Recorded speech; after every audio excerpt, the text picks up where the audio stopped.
Great to have you both here.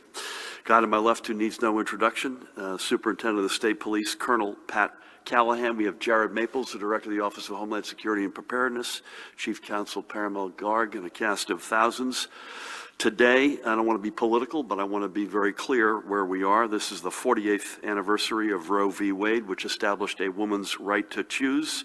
We must ensure that choice remains between a woman and her doctor, not her and politicians in state houses or in Washington, D.C. We had, by the way, not our first time together today, I might add. Judy and Pat and I were in Burlington County this morning in Moorestown at a former Lord and Taylor and seeing one of our mega sites, and I thought it was really impressive, really impressive. And the emphasis was explicitly on giving confidence to communities of color that this vaccine is safe, it works, they can take it. Some role models, a World War II veteran, a 98-year-old veteran, a member of Reverend Charles Boyer's congregation, and Reverend Boyer was there with us. Reva Foster, the leader of the New Jersey Black Issues Convention, got a shot. Senator Troy Singleton. Pretty special. They've got it really set up. We're in the if you build it, they will come mode. Now we just need them to come. We need the vaccine supplies to ramp up out of Washington because we're really set up as a distribution matter around the state. In fact, I got a question from the press. They said, we hear there's some rumors that folks are coming over to Jersey from Pennsylvania because you all have set it up so well. And I reiterated, and I think you would want me to reiterate, Judy, that you can get vaccinated in New Jersey if you live here, if you work here, or you study here. Otherwise, we love our brothers and sisters in Pennsylvania, but we got to stick to those guns, and we will. So it was a great way to get the day off, and I appreciate you guys being there with us. And then if that weren't enough, 2 days ago, our nation welcomed a new president, a new administration, and new focus on the challenges we face as one nation. Tammy and I were incredibly honored to be invited to watch as President Biden and Vice President Harris took their oaths of office, but we were equally honored to be able to visit with the members, the men and women of the New Jersey State Police. Actually, they were at least the group we were with were all guys, I believe. And then as well as the men and women of the New Jersey National Guard on duty in our nation's capital, providing security for the inauguration. So the picture at top is in the courtyard of the Department of Commerce, where our guards, men and women, were stationed. I shouldn't say stationed, but where they were that day. And that includes not only Tammy and me on the left, but that's Congressman Don Norcross and Congresswoman Mikey Sherrill, who joined us. And that was pretty darn special. And below, that's not a picture of the one that we took, but we visited the troopers, Pat. We met with about half of the deployment. I think you had 46-ish down there. We met with about half of them in the Washington Hilton, and each of them were extraordinary. Our troopers and our troops represent the highest values of our state, country above self, and the safety and betterment of our communities before all else. I salute their service. And with the inaugural festivities now over, our troopers returned home, I think yesterday, right? And our guard will soon, God willing, be on their way home to their families and friends. And I must note, allow me to say this, that I was as angry as anyone at the pictures of guards women and guards men from across the country being relegated to sleeping on the floor of a parking garage. This is no way for our heroes to be treated. Thankfully, none of our guard, none of the New Jersey Guard were left to have to deal with such disrespect. We provided hotel accommodations for our guard throughout their duties in Washington, and will continue to do so. We made sure they always had a safe and warm place to recharge. And some folks irresponsibly in the state put out statements without calling me up or asking one of us what the facts were. So I would say, you know what, next time give us a call and make sure you get your facts straight. And secondly, to the same folks, remember why they're there in the first place. They're there because there was an insurrection in our capital, and they need to be there to protect our institutions of democracy and literally to protect individuals. That was the sad part of the visit, I have to say, Pat. It's an armed camp in Washington between folks in uniform as well as, in National Guardsmen in camo, as well as police and troopers from all over the country. So, folks, come on. Next up, the Biden administration has looked to New Jersey to help fill some of the vital roles in Washington. New Jersey's had a big week, I have to say. Our former commissioner of human services on the left, I miss her desperately already, Judy, I know you do, and the rest of us do. Carol Johnson is now helping to lead our nation's coronavirus response. We couldn't have anyone better in that position. We've spoken about Carol here many times, and you've seen her many times. One of our former counsels, and I referenced this last week on the right, Justin Dews, is now counsel to President Biden. Again, an extraordinary talent, each of them.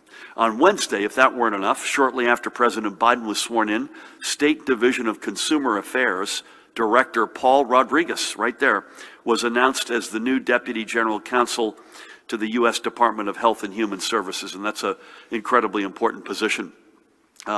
You've seen Carol before. We've spoken about her. I spoke about Justin last week. I haven't said much about Paul on this forum, so you should know for the past nearly 3 years, Paul has been a strong and tireless advocate for our state's most vulnerable residents, and his expertise has been crucial throughout the past 10+ months of the pandemic. I'm extremely grateful for all Paul has done for our state in protecting our consumers, and I know he will be a tremendous asset to the Biden administration. And yesterday, if this weren't enough, my chief policy advisor on transportation issues, the one and only Vin White, there he is, was named as senior advisor for implementation at the U.S. Department of Transportation. He's actually returning to the department he served under President Obama when he was Deputy Assistant Secretary for Transportation Policy. So this is another guy we haven't spoken a whole lot about in this forum, so I wanted to spend a minute on Vin. I can't put it any other way. The progress we have made in improving our transportation infrastructure and in turning around NJ Transit has all been in large part because of Vin's work. He helped us get the new Portal Bridge project through the final phases, for example, and he helped create NJ Transit's 10-year long-range plan. Our state's top infrastructure priority is getting the full Gateway project approved, including the much-needed new rail tunnels under the Hudson River. Vin knows this project and its advantages better than most anyone, and I look forward to his continued efforts on behalf of our state and our commuters. So we're going to miss all of the above, and they're big shoes to fill. And I said it was a big week for New Jersey, so if that weren't enough, if you turned on the virtual parade, or if you turned on the Concert for America on Wednesday night, it was oozing of Jersey. None other than Bruce Springsteen kicked off the concert at night. He was later by Aunt Clemens of Willingboro, John Bon Jovi of Sayreville. Jon Stewart helped, I think, MC and coordinate the virtual parade in the afternoon. There was an extraordinary sequence of Broadway stars and singers singing that incredible song from Rent. Ali Stroker, who we've mentioned before, who was in Oklahoma on Broadway last year, and Kim Ung were two of those stars. So Jersey was all over the place. Now moving forward, I welcome President Biden's focus on a strong and truly national coronavirus response plan. The executive orders he signed yesterday committing his administration to this task is a sea change from where we had been, with a federal government that pretty much kept its hands off and left it up to the states to figure it out, sometimes putting us in direct competition with each other. That is no way to face a national pandemic. We've been needing real leadership out of Washington, and finally we have it. From a commitment to masking up to help stem the spread of the virus, to using the powers of the Defense Production Act to get more vaccines into our communities, to a basic commitment to facts and science.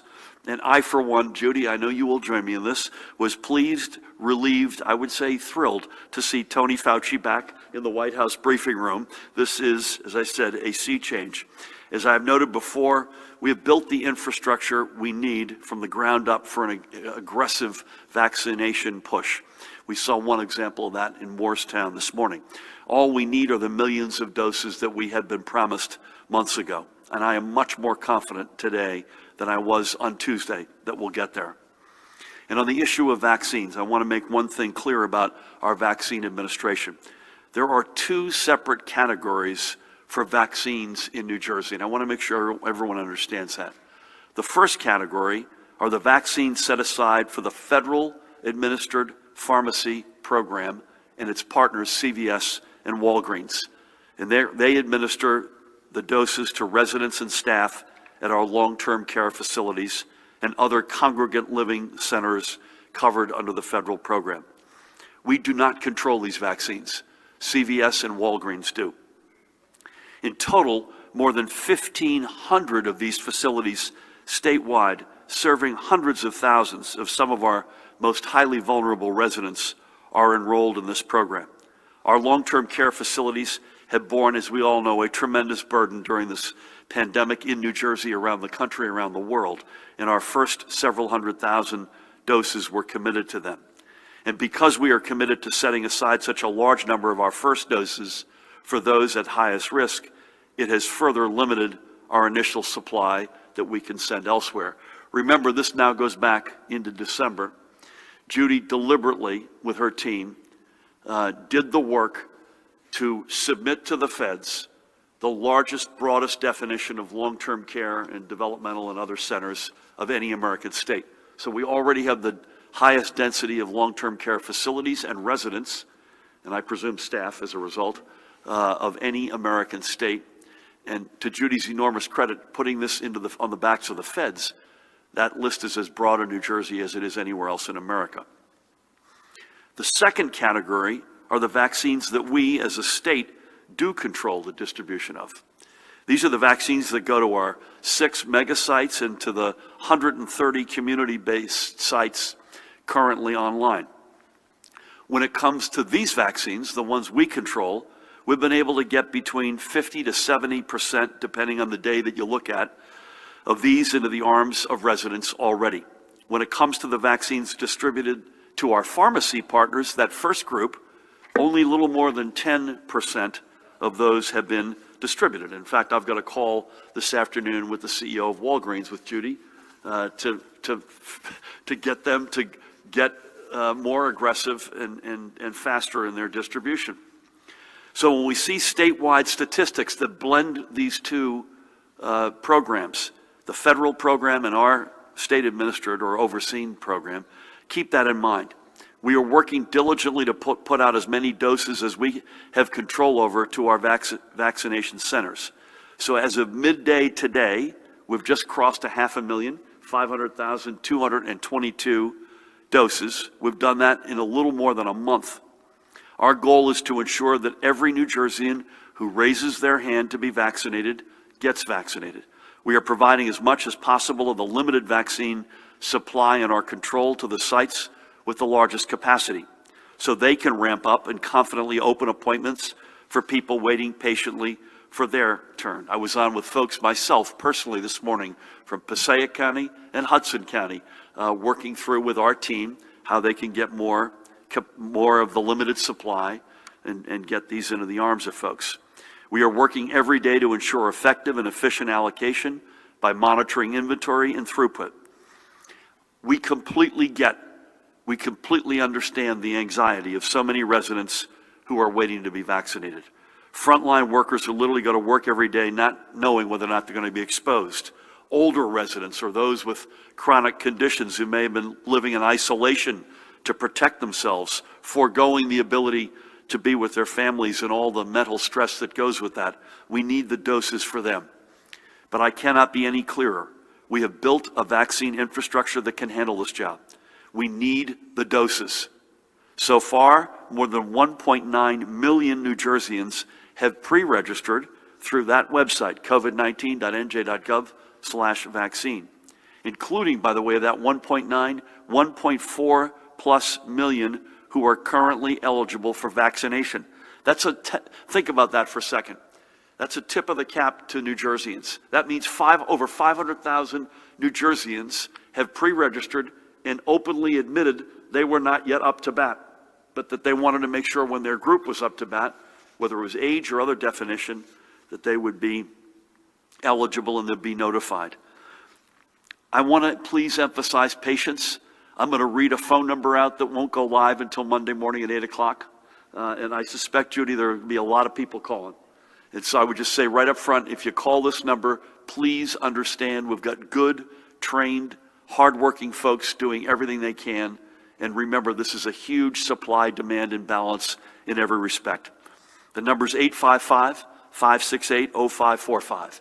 855-568-0545. Again, not till Monday morning. So I hope that all of what I've just said puts the disparity between supply and demand on full display.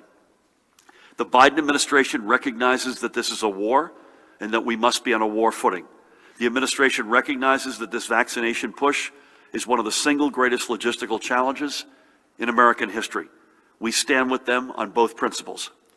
I have complete faith that the Biden administration, by finally putting the full force of the government to bear into not just vaccine creation, but vaccine distribution and administration, will get us to where we need to be. Meanwhile, we continue to do the best with an equitable distribution of the roughly 100,000 doses we're getting weekly. Again, to remind you, as of midday today, 500,222 doses have been administered statewide.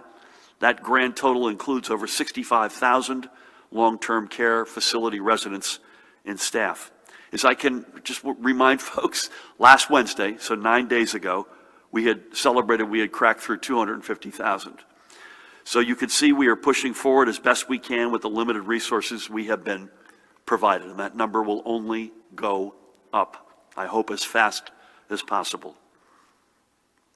On to other numbers. This morning we're also reporting an additional 4,437 positive test results. That breaks down between 3,694 PCR and 743 presumed positive antigen tests. You can see before you what the totals are since this began on March 4th. The positivity rate for the 52,223 PCR tests recorded on Monday was just over 10%. And the statewide rate of transmission is currently at 1.04. That's come down a little bit the past couple of days, and let's hope it continues to go down. In our hospitals, we continue to move in a positive direction as the total count of patients in our hospitals last night was 3,328. That breaks down between 3,103 of confirmed and 225 awaiting test results. Number of patients of that group in ICU, 638, and number on ventilators, 445. Judy and Pat and I were having this discussion earlier, and Judy, if you see this differently, weigh in. Hospital numbers coming down. Let's hope they continue to. ICU numbers, vent numbers, not really so far. And your point was that tells you that the folks who are getting hospitalized are really sick, and more often than not. So the percentage of that number that's in an ICU bed is going up. Throughout the day yesterday, 400, we like these days, not that we like the admission number, but we like it when more come out than go in. 456 live patients left, 401 went in. And again, at the risk of comparing apples to oranges, these are not confirmed, 59 deaths in our hospitals yesterday.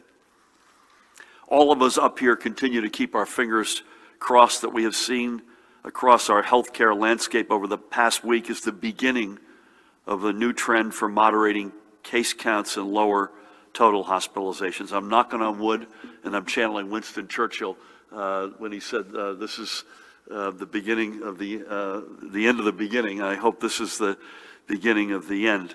At some point within the next couple of weeks, our total number of vaccinations, I suspect by next week, in fact, will surpass the total number of residents who have tested positive. And that will be a good step forward. But in the meantime, as we continue to work with a tight supply of vaccines, we all must keep up with our social distancing, with wearing our masks, washing our hands frequently with soap and water, and using simple common sense. Today, we also have the heavy responsibility to announce a further 118 confirmed losses of life from COVID-19 complications. A total of 18,754 confirmed New Jerseyans have died from this virus. And on Wednesday, the number of probable deaths was increased to 2,121, now well over 20,000. As we do each day, let's take a couple of minutes to remember 3 more of those who have lost. We'll begin this Friday by remembering former Commissioner William Shorty Eggers of Mount Ephraim Borough, who passed away January 4th at the age of 70.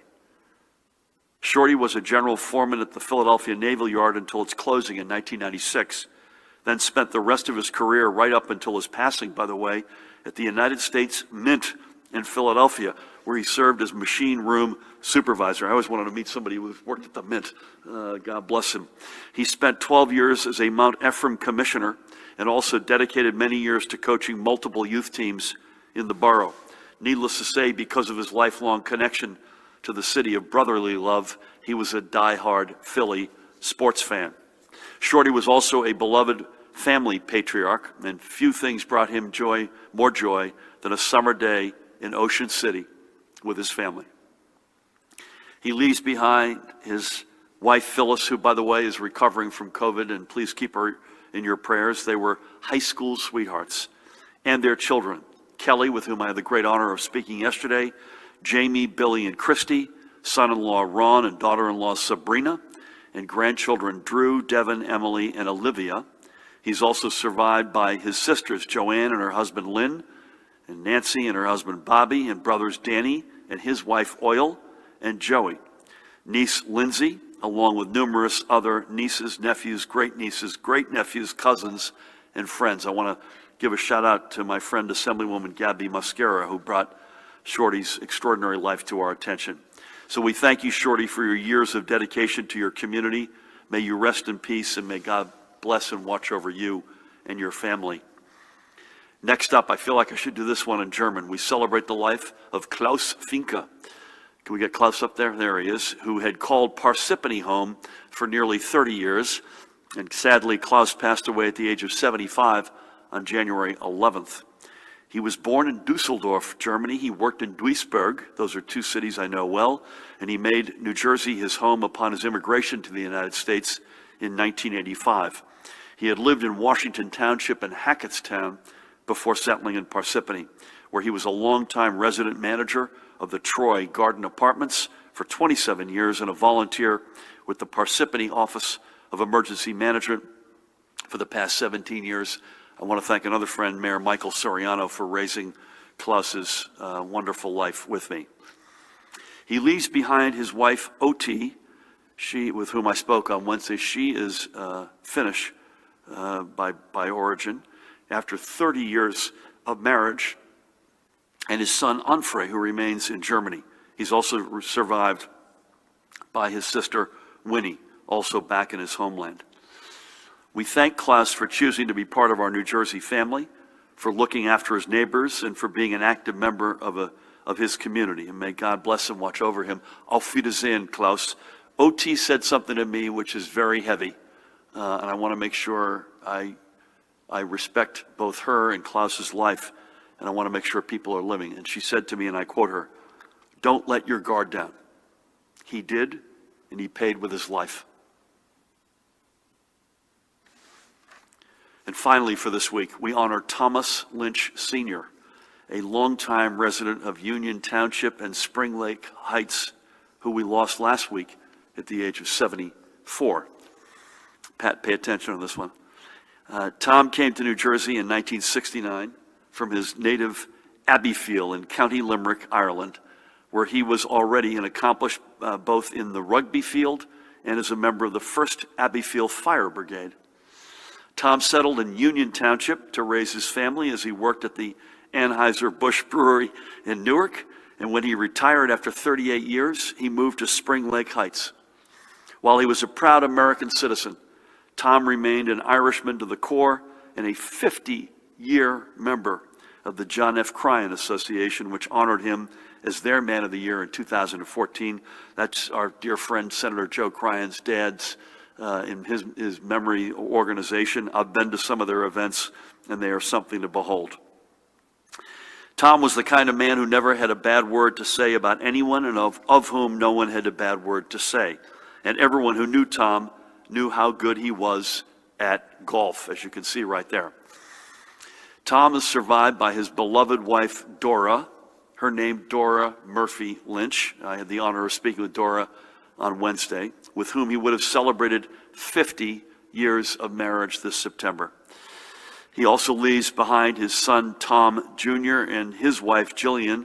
Tom, I believe, worked for Joe Cryan when he was in the Assembly, and I believe Jillian still does work for the majority office in the Assembly.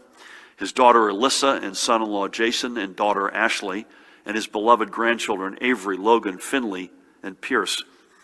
He also leaves behind his brothers Tony, Noel, Patrick, and John Lynch, and his sisters Kathleen and Nora, and their families, among many other family both here in America and back home in Ireland.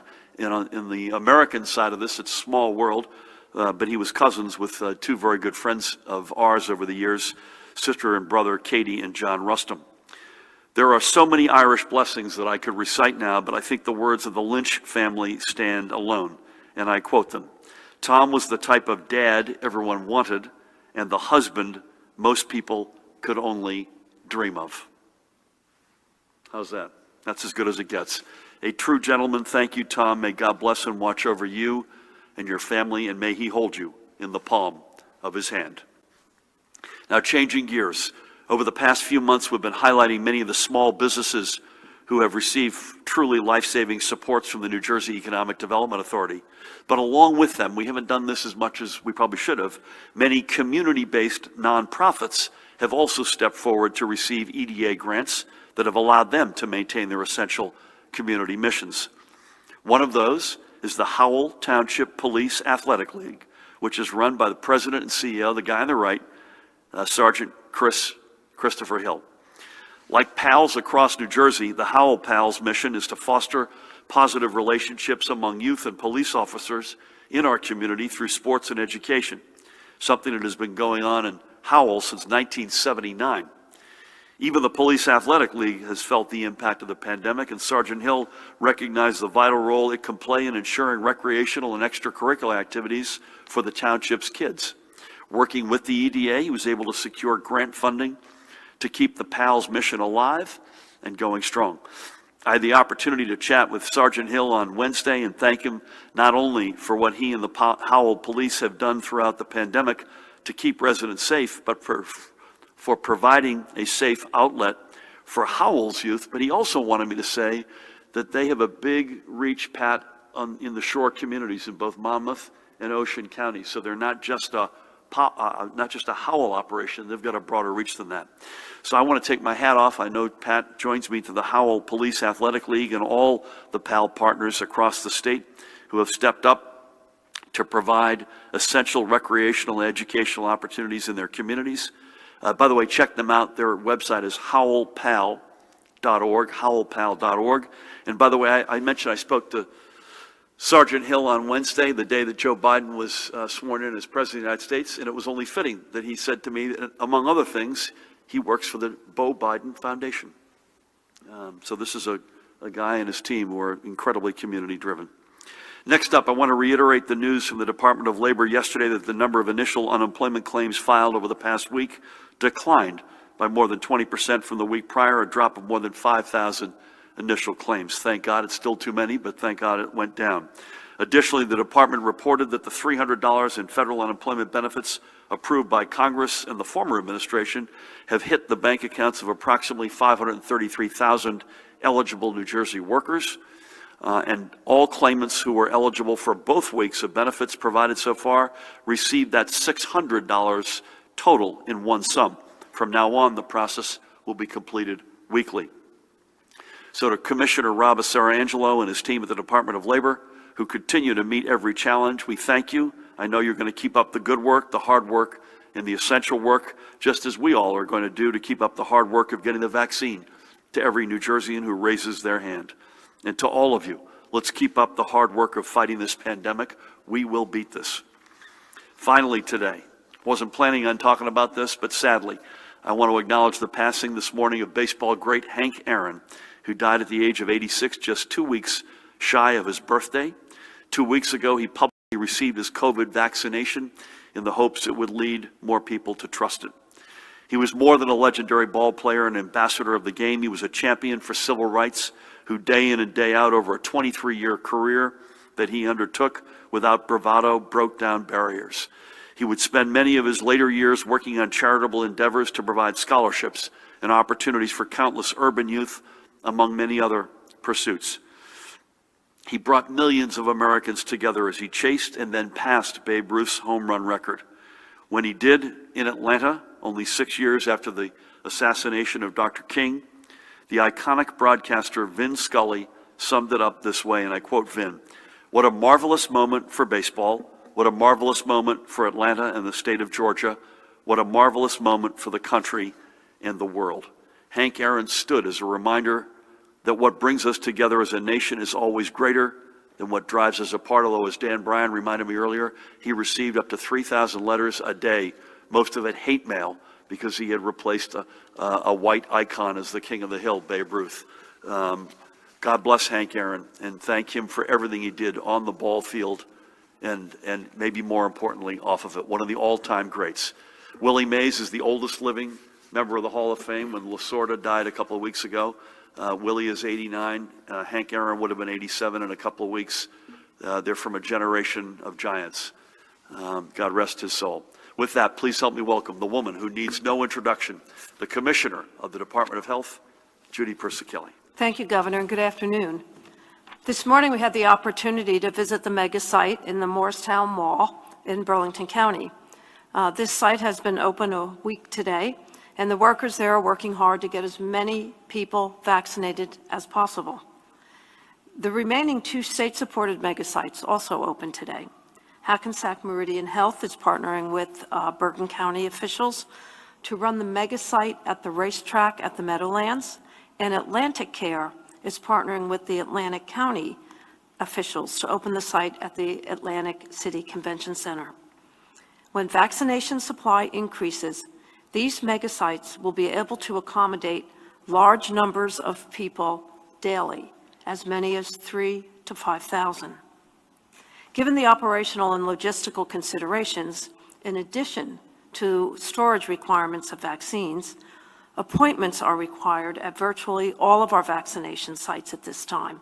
That's to accommodate all individuals currently eligible for the vaccine. As you know, there are currently many more people seeking vaccination and eligible to be vaccinated than there are appointments available across the state. Our hope is that as the manufacturing supply chain increases and additional new vaccines receive emergency use authorizations, the supply will start to support the demand. As we work to vaccinate eligible New Jersey residents, we are still seeing community spread of COVID-19 across our state. We are closely monitoring that, and we encourage you all to continue safeguarding. Today, we are reporting that 2 confirmed COVID-19 variant cases involving the B.1.1.7 or the UK variant have been identified in New Jersey. The first case, which involves an Ocean County resident in his 60s, had no travel history or a clear exposure to others who were ill. The man developed symptoms compatible with COVID-19 on December 29th and was tested with a PCR test on January 6th at a commercial lab. The individual's PCR results showed results suggestive of the variant, and the sample was sent on to another lab for sequencing. And that lab confirmed the variant, the UK variant. The man's symptoms have since resolved. He was never hospitalized. The department's communicable disease service is working with the local health department to complete that investigation. New Jersey was also notified of a variant case in a young traveler who was staying in northern New Jersey. The child, who was tested on January 11th in New York City, is asymptomatic. The local health department is working to further investigate this case along with our communicable disease service. As you know, viruses constantly change through mutation, and new variants of a virus are expected to occur over time. While the variant may spread more easily and more quickly than previous strains, at this time there is no evidence that infections by this variant cause more severe disease, according to the CDC. It is also reported that the current vaccines are effective against the variant.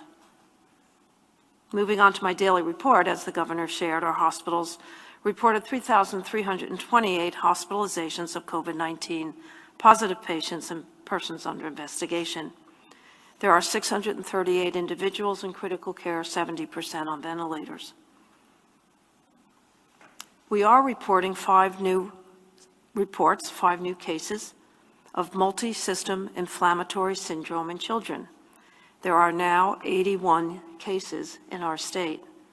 The children affected have either tested positive for COVID-19 or had antibodies suggested that they were positive for COVID-19 exposure within 4 weeks prior to symptoms. Luckily in New Jersey, fortunately, there are no new deaths reported at this time. None of those children are currently hospitalized. The governor reviewed the new cases and deaths reported. In terms of deaths, the breakdown by race and ethnicity is as follows: white 55.6%, black 16.8%, Hispanic 19.2%, Asian 5.2%, other 3.2%. Our state veterans' homes cases remain the same, and at the state psychiatric hospitals, there have been 5 new cases among patients at the Ancora Hospital. Our state positivity as of January 18th is 10.10%. The northern part of the state reports 9.72%, the central part of the state 10.33%, and the southern part of the state 10.75%. So that concludes my report. Stay safe, continue to mask up, social distance, stay home when you're sick, get tested, and remember, for each other and for us all, please take the call and download the COVID Alert NJ app. Thank you. Judy, thank you as always for everything. Again, it was great being with you this morning. I assume we've been saying this for weeks, neither you or Tina are surprised that we've got evidence now of this strain in New Jersey. We've been operating under the assumption that it's here, and this is confirmation of that. And that number is only going to go up, yep. I would think, right? And again, to repeat for folks, it's incomplete data, and it's early, but transmission of this variant higher, but in terms of symptoms and reality of getting it, not more lethal, at least no evidence of that. Thank you. Pat, a few things. Weather is back on the chart, potentially for Monday. Would love to get your color there. Compliance, again, hats off to the troopers everywhere, but the troopers that especially this week, that we had the chance to meet with in Washington. And you reminded us earlier, we established our COVID-19 coronavirus all of state commission chaired by the two of you, which, as we sit here today, remains a standing commission. Just under a year ago, and I think that we were having the conversation earlier that right around today was when we had our first intense conversations about not just the theoretical virus, which we had been already having, but about specific, I think it was a passenger at Newark Airport, as you mentioned, right? Not the sort of anniversary that any of us are thrilled about remembering, but with that, Pat, great to have you. Thank you, Governor. Good afternoon. Just one executive order compliance violation report. That was the owner of the Flatiron Tavern in Perth Amboy, who was cited for operating after hours, no social distancing, and no facial coverings. To your point about the weather, Governor, we are probably looking at a midday Monday into midday Tuesday storm. The models at this point vary a little bit, and we will have improved confidence in those precipitation forecasts probably over the next couple days from the National Weather Service. Right now, it looks like one of those typical north of Interstate 78, a little bit probably more intense. Below that, a mix of rain, but we'll certainly keep everybody up to date with regards to that. And hard to believe it's been a year, but I thought we walked away, I think, from the Burlington mega site today, a different vibe than field medical stations, a different vibe than obviously mortuary affairs, and that although obviously with more vaccines on the way, just a sense of relief and hope, which I thought it was good to walk away with that. We talk, amen to that. We talk about the supply-demand imbalance, which right now, because of the lack of supply from the feds, is stark, to say the least. And we know there are folks who are frustrated, we're going to go live with that phone number on Monday. Hopefully that'll help, especially our seniors. But when you're there and you see it in action, and we weren't just seeing it, constructed, we were watching real live people getting vaccinations. The observation area had several dozen folks, at least in the observation area. And there was, to your point, a good spirit in the air. And so we start getting more of the supply. And I don't think, unfortunately, that's not going to be a tomorrow event. I think this is going to be slogging through over the next number of weeks. But I think when we do get it, we're going to have, without question, the distribution, the manpower at the ready to deliver the goods, to deliver those doses into people's arms. We'll stay with, unless you hear otherwise from Dan Bryan, who's with us today, unless you hear otherwise, we'll be virtual tomorrow and Sunday. And we'll be back here on the Monday, Wednesday, Friday rhythm. Unless you hear otherwise, it's Monday at 1. Again, Judy, Pat, or I have not yet heard from the White House in terms of any cadence of video or other communications. We're on with these folks constantly. I know our team was on with Jeff Zients, the COVID czar, yesterday morning. But in terms of the other sort of governor group sessions, we have no word yet, so that could change the schedule. And lastly, I think there were 12 governors at the inauguration, and I think it was particularly notable that half of them were Republican governors. And I thought that was a really good statement, and I want to tip my hat to, guys like Pete Ricketts in Nebraska, Doug Ducey in Arizona, who didn't just go around the corner like we did from New Jersey. It could go in and out, but really had to make a conscious, Doug Bergman of North Dakota, they had to, it had to take a lot of logistics to be there, and they were there, and I take my hat off to them because that was the spirit of the day, that we're all in this together. With that, let's start over here if we can. Welcome back again. Thank you, Governor. Alejandro Rubian. Obviously, you're aware that due to COVID, gun sales have skyrocketed. I was interviewing an instructor that stated that over the past 6 months, his training facility has skyrocketed, and he's trained over 4,000 new gun owners. Last year, the federal government prioritized gun stores and gun instructors in the industry as essential. Would you advocate, because of the spike in gun training, for these individuals to be classified as essential to get a priority in COVID vaccines? Unless Paramount tells me otherwise, we also prioritized gun stores. Am I right? We mimicked the federal government. Yeah, so when we had a distinction between essential retail and non-essential retail, we eventually classified firearm stores. Which I think we included it as essential. Would you give them priority? Because obviously one instructor saw over 4,000 new gun owner students. Yeah, I mean, they're going to be on the list. I can't tell you how there's a lot of folks on a similar list. Okay, in regard to that also, you've advocated and been a champion of gun safety and common sense gun laws. It's come to my attention when I was interviewing these instructors in these gun safety schools that banks are now denying them access to their bank accounts, and people cannot pay for their gun safety classes online and closing their accounts. I have 2 letters here from PayPal, from Stripe, and several other banks that said they will no longer do business with these individuals. Isn't it kind of contradictory and hypocritical that these banks and the government advocating for gun safety, but now they're closing these individuals' accounts, so now people cannot pay for gun safety classes? And would that be something you'd investigate? Yeah, well, it's the first I'm hearing of it. We'll look at it. That's not our decision, but someone else's. Can we get a copy of those letters? I have them right here. But okay. You condone, One more comment, if you could, please. yeah, do you condone or condemn these actions by the banks? I have no opinion. I'd like to look at them first because I'm hearing about it for the first time. All right, thank Is that okay? Good to see you. You still well? Yeah, feeling much better. Good. Let's go to Matt. Thank you. Good afternoon. Commissioner or the Governor, how many of the counties are now using the state site to make appointments? Some counties that were using their own registration systems have since switched to using the state website. Do we have an updated count? And the state has said that vaccine sites should be giving out appointments for second doses once the first dose is administered. But we've spoken to many people who go to get their shots, specifically at the Gloucester mega site, which is run by the state, and they were giving no guidance. So they said that they have tried to book through the state's website without success.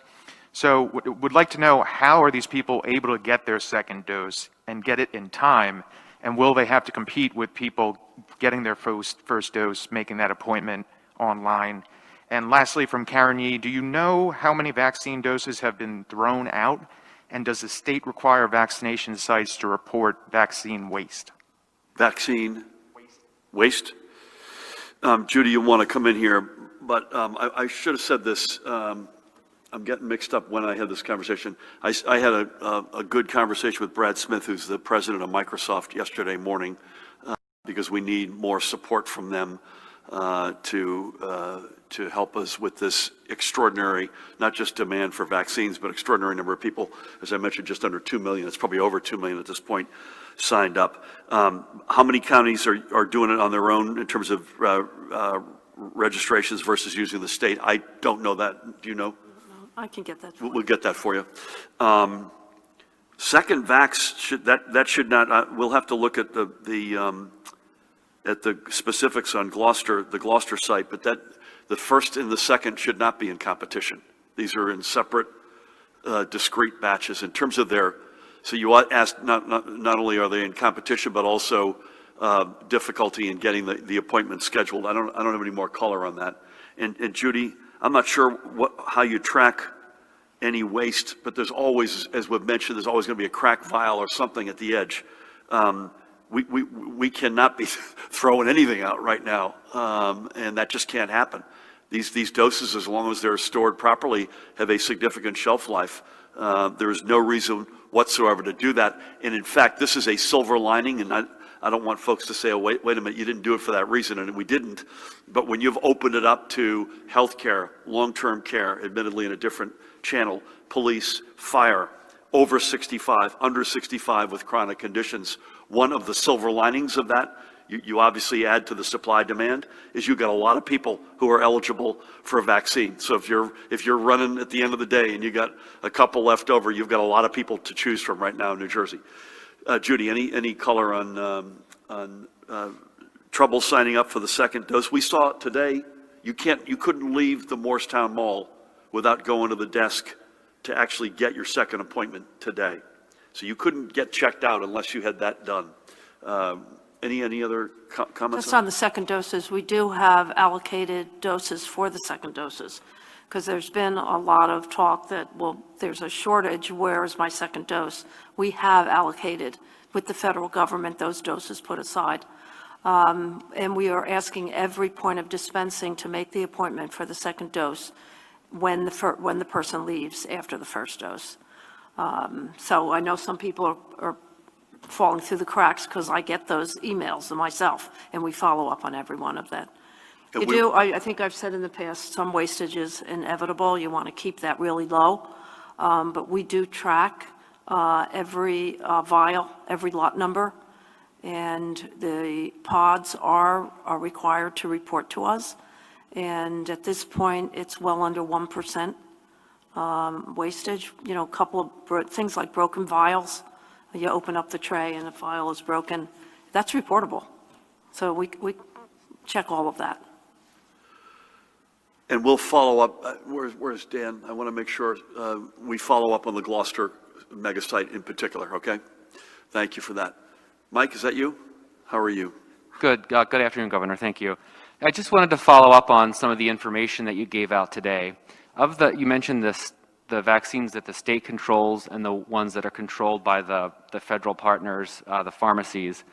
Can you explain why 50 to 70% of the vaccines the state controls are going into people's arms? Why is it just that percentage? Why is it not closer to 100, say? Maybe there's an explanation.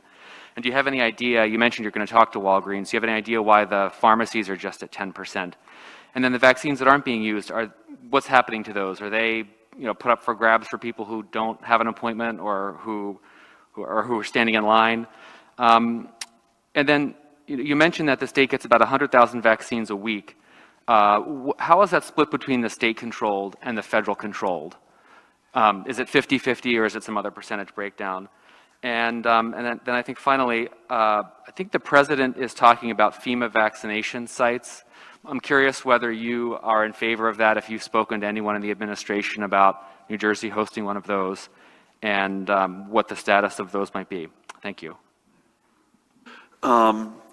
First question, why use 50, 60, 70% and not 100? Over time, that is going to be 100. That is largely dependent on when the shipment comes in, what day of the week, and then you're chopping through people who have appointments. That's sort of the average of it, a rolling, think of this as a rolling supply as up against a rolling demand. And that number will, in the fullness of time, the percentages will shrink in the right direction. I believe, so think about the Walgreens CVS reality this way. They schedule your grandmother's nursing home.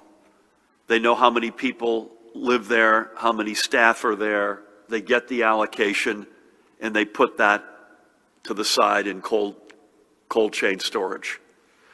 That part appears to be working. I think we've said this publicly, Judy, at least it's probably now over 90% of long-term care facilities in the state have been scheduled. So that part is working. What I've said up till now is working. I believe this is a question of manpower. That is not the issue with the state or the community organizations. I believe it is the issue with the CVS and Walgreens folks. So the good news is your grandmother's nursing home is scheduled, but it might be scheduled for February 25th. It ought to be scheduled for January 25th, and that's going to be that has already been, just because I'm speaking to the CEO of Walgreens today, trust me, we're on with them every day. Judy and team and others are on with them. So I believe that's the best explanation. They're not getting wasted, they're not going unused, but they need to put more urgency and more manpower into this. Extras are going, to the best of my knowledge, Judy, to the people who are eligible, right? If you've got extras, I mean, we mentioned this a couple weeks ago, the hospitals had been in a closed architecture up until a number of weeks ago. I'm using my terminology, which is not a healthcare approved terminology, but they began going, and Judy allowed it some number of weeks ago, to open architecture. So in other words, it was first and foremost for their workers, and then they realized, you know what, we've got more doses than we need, let's open this thing up. And that's a typical reality that's happening in a lot of places right now. I'm going to jump to FEMA, and then you've got the state versus federal. The FEMA, our team is regularly in discussions. Pat, you want to jump in on that? Sure. I did, the acting FEMA administrator, Bob Fenton, did activate the National Response Coordination Center, and every FEMA region, including Region 2, I've been in touch with the acting Region 2 administrator, is in the process of forming response teams for those FEMA-supported or federally supported vaccination sites. So we wanted to be first in line, and I've had positive feedback from FEMA Region 2 that New Jersey is poised to support one of those federally supported vaccinations, similar to what we did with those community-based testing sites back in the spring. So we are in the queue with that. It gives me the opportunity to thank Pete Gaynor, who ran FEMA, and then with 8 days to go, the administration was asked to run the Department of Homeland Security, and each of Pat, Jared, and I reached out to him, and to his credit, he ran through the tape. Having said that, I endorse everything Pat said. The issue for us right now is not that we need more distribution locations. We need more doses. So if those locations come with doses, count us all in. But we frankly don't need more distribution locations right now. We need more doses. And staff, obviously, that would come with it. But I'm more optimistic on staff than I am on, location, staff, doses, in terms of increasing levels of urgency. Anything on any of the above you want to add, including how the 100 breaks down between the federal program and the state program, Judy? Okay. This gets kind of complicated, but we get this is just round numbers, 53,000 doses of Pfizer a week and 53,000 doses of Moderna. Pfizer, because of the ultra cold chain, is relegated to two points of dispensing: hospitals who have ultra cold chain, and the pharmacies that are working with the federal partnership. To this point, now, we don't touch any doses at the state. It goes right from the feds to the point of dispensing. We have no stockpile. Right now, total, 450,000 doses have been put aside at the federal government for the long-term care congregate setting federal partnership. This is the CVS Walgreens program that we. That's the CVS Walgreens program. So of the 700, again, round numbers, of the 750,000 doses that we've received over time, and those that we expect to receive, 400,000 is put aside over time for long-term care. And then we get the 100,000, of that 100,000 every week. I don't have the exact number, so I don't want to give it. I'll have to get that for you. I don't want to give the number, but I'll tell you how much every week goes directly to long-term care. You good? Thank you. Please. Good afternoon. Good afternoon. Should the government consider consider incentives or pay people to get COVID vaccines? Sorry, that's one. To pay people to incent them to get vaccines? Yeah. Okay. One of President Biden's executive That's why I'm orders holding gives, out. I'm sorry? one of President Biden's executive orders gives states the authority to use the National Guard to help with COVID-19 response and have that fully funded by FEMA. Do you plan to take advantage of this? And if so, how will you expand the work of the National Guard in New Jersey's COVID response? Governor, on the vaccine rollout in nursing homes, does the state have any real power to enforce or alter the terms of the contract with Walgreens and CVS to increase the pace of immunizations other than the public pressure you've been putting on these companies? And for the commissioner, we've seen debates in 2 states about using second doses as first doses if there's an immediate shortage. Given the surging demand here, would New Jersey consider that as an option? And any concerns that people are not getting the second dose as recommended? And 2 questions from viewers. Governor, what are your thoughts on Comcast putting limits on data amounts with everyone at home streaming for work and school? They're apparently making everybody pay an extra $30 a month. And finally, where do college professors and students fit in the vaccine priority schedule? We have no plans to pay people to incent them to take the vaccine, in particular when you've got 2 million people signed up to pre-register. We've already put 500,000 shots in the arm. We got to get to 4.7 million within 6 months.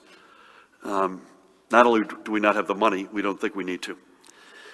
National Guard, you got to go to these, the answer is yes. Well, particularly if FEMA is, and the feds are going to be on a 100-0 pay split. We've been digging out from the last administration.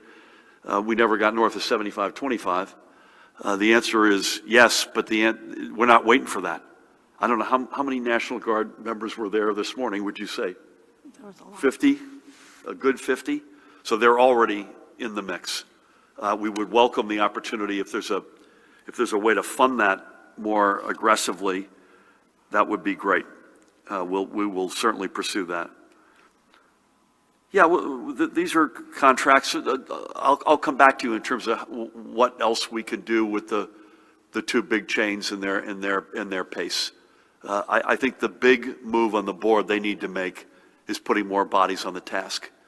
And again, remember, we are, in terms of long-term care facilities, residents, and I assume staff, because we've got high staffing ratios thanks to laws that I signed recently, we've got the highest per capita reality of any American state.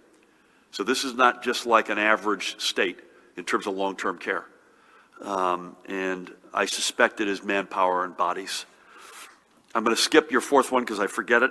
I don't have any insight on Comcast other than to say, this is a time I think we all need to be giving each other a break because these are extraordinary moments. So I don't have any color on the program that you referred to. I also missed your second viewer question. So come on back if you could, Sarah. Sure. The second viewer question was where do college professors and students fit in with the vaccine priority schedule? And what was your last one? The other one, I believe, was we've seen debate in other states about using second doses as first doses if there's an immediate shortage. You got it. We're good. So there's no debate. As Judy said a minute ago, unless there's a debate I'm aware of, the point here is this doesn't get to 95% effectiveness unless you do both the first dose and the booster shot, and we're going to stick with that. I believe one of the states you're referring to is in Florida, where there's a lot of press today that there's folks, I think they said 44,000 people who have already gone past their window. We will do everything we can to avoid that here.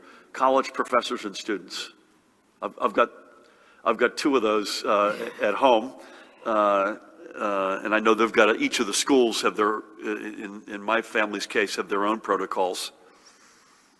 I'm going to come back to you on that. Yeah, I mean. I don't have a there- crisp answer for you. All education is certainly on our list of essential individuals. It's just that we have no vaccine, so we can't pull anyone up at this point and make more people eligible. My answer, I'll go on the record, and if we need to be corrected, Dan will follow up.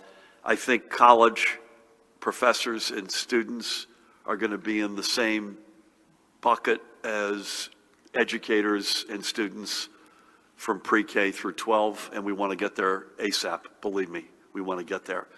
It is also a fact that different universities are pursuing a very specific plan for their own campuses. I know that for a fact because we're going through that at home right now.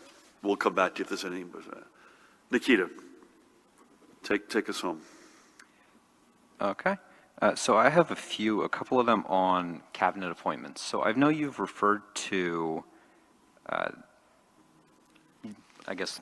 Biden or ours? Yours. Okay. Yours. So I know that you've referred to Dr. Ho as the acting Military and Veterans Affairs Commissioner. I'm wondering, is she a candidate for a permanent nomination, or are you still looking at other candidates, and is there a timetable on that? Further, are replacements or successors for Paul Rodriguez and Vin White in place? And then these last ones are political. So Assemblyman Gordon Johnson and Assemblywoman Valerie Vinieri Huddle are currently lobbying party leaders for endorsements for Senate Majority Leader Loretta Weinberg's seat. I know that Johnson was one of the first Democrats to endorse you way back in 2016, before the gubernatorial field had cleared. And I'm wondering if you wanted to make an endorsement in that contest. And then separately, Assemblyman Weber has called on you to quarantine after your trip down to the inauguration. I'd just like to see if you have a reaction on that. I'm not going to talk about specific personnel matters in terms of where we are in the process. I would say this: Lisa is doing an outstanding job, and you work with her. She's doing an outstanding job, and it doesn't hurt, I think, Judy, that she's got a medical background at this particular moment in time. But she was also doing a darn good job, and her colleagues, by the way, are doing a great job, including in the deployment to Washington, which is ongoing for the Guard. Again, troopers back yesterday, Guard are still down there. I don't have a date at which they would return. Paul and Vin are so I'm just going to say that as an absolute matter, she's doing a great job. Paul and Vin have, this is literally hot off the press over the past couple of days. So the team that's on the field will try to back and fill. They're both big losses. There's no question about it. Carroll is a big loss. Justin Dews is a big loss. But we've been blessed with a great team. And those teammates, for the time being at least, will step up. And it's always possible that somebody who's already in the mix could be a candidate. We lost Catherine McCabe at the Department of Environmental Protection to retirement. Outstanding job. Sean LaTourette, outstanding leader right now, as another example. No endorsement, so I appreciate your asking, but I'm a big fan of both of them. And we work very closely with each. You're absolutely right. Gordon was the first elected official, I believe, to endorse my candidacy. And I'll never forget that. And Val and we have worked together on a whole range of policy matters, and they're both outstanding. I don't know if anyone else is going to get in that race or not, but if you're looking for, strong democracy, one of the definitions is, do you have a good set of choices? And you couldn't have better choices. And again, there may well be others that get involved in that. It was Assemblyman Weber. I had not seen that, so he should look carefully at what the rules of the road are. And so not included in quarantining. And by the way, I get tested literally all the time, including had to get tested Tuesday in Washington in order to go Wednesday. And I had already been tested by a complete coincidence in New Jersey on Monday. There are two explicit carve-outs, and one is transit. You're down and back. You're doing something. You're coming back, and the other is essential work. And I would argue, without I think much controversy, that a governor has every right to be present at the inauguration of the President of the United States. So I'd say, with all due respect to Assemblyman Weber, we see it differently, and that's based on the facts. But thank you. I'm going to mask up. We're good, sir. You can follow up with Dan if you'd like. Good to see you all. Judy and Tina, thank you as always. Twice blessed today. Thank you. Tina, good to have you back. Pat, likewise, 2 times in the day. Jared, Paramount, Dan. Again, we'll be virtual tomorrow and Sunday, unless you hear otherwise, and we will be back live at 1 o'clock on Monday. And really, again, the only potential wrinkle in that could be if the White House picks up some sort of a rhythm of the governor's VTCs that were frankly very productive for us, I think, over the past 10 months, and I suspect we'll see more of that. Folks, stay at it. Please, I would just ask 2 things. Please keep doing a good job. I read a very frightening article today by David Leonhardt, who had to get his mother to Colorado to get a test. And the more frightening part was not even that he had to go to Colorado to get the test from Washington, D.C., by the way, not from New Jersey. But he drove out and he had a sister from Denver meet him in St. Louis, I think, and he gave mom to his sister, and she took him that way, and he went back to Washington. And he said he went into motels, restaurants, gas stations, and he said the lack of mask wearing, social distancing, doing the basic, he said, was shocking. And I have to say, for the most part, that is not true in New Jersey. That is not true. And that's partly why the hospitalizations have not just leveled now, but have begun, let's hope it stays that way, to come down a bit. So first ask is, please keep doing what you're doing, folks. And you're doing an extraordinary job. And not just to the millions of you, but to the proprietors, the ones who can say, you know what, you're not coming in here into the convenience store or the restaurant or the lobby because you're not wearing a face covering, enforcing that. And the second favor we got to ask you is, please have patience on the vaccine. We're over 500,000. It was only 9 days ago we were at 250,000. God willing, the next 250,000 increment is faster. We will get there. We need the feds. They inherited an empty warehouse, quite apparently. It's going to take time. I continue to believe, and by the way, Tony Fauci, Judy, said this yesterday quite clearly, the president's aspiration of 100 million vaccinations in 100 days is still within the realm of possibility. We had talked about 4.7 million adults within 6 months. And I think we still think we can get that done, assuming the feds get there. I do think it'll be middle to back loaded in terms of in that time period. And we have to remember, and Pat, maybe this gets back to the FEMA question on distribution points. If we get a ton of these all at once, we have to make sure that the distribution points are all well staffed and are punching at their capacity. And that's where we may well need the FEMA help. I think if FEMA dropped a lot of people in today without doses or new locations, we're thankful for it. They've been extraordinary partners. That doesn't really change our reality. But if we do then begin to get the production, and it's coming in all at once, that help may well be a game changer. So keep doing what you're doing, folks. Please have patience. There's an extraordinary supply-demand imbalance. It will go away. It will cure itself, but it will take time.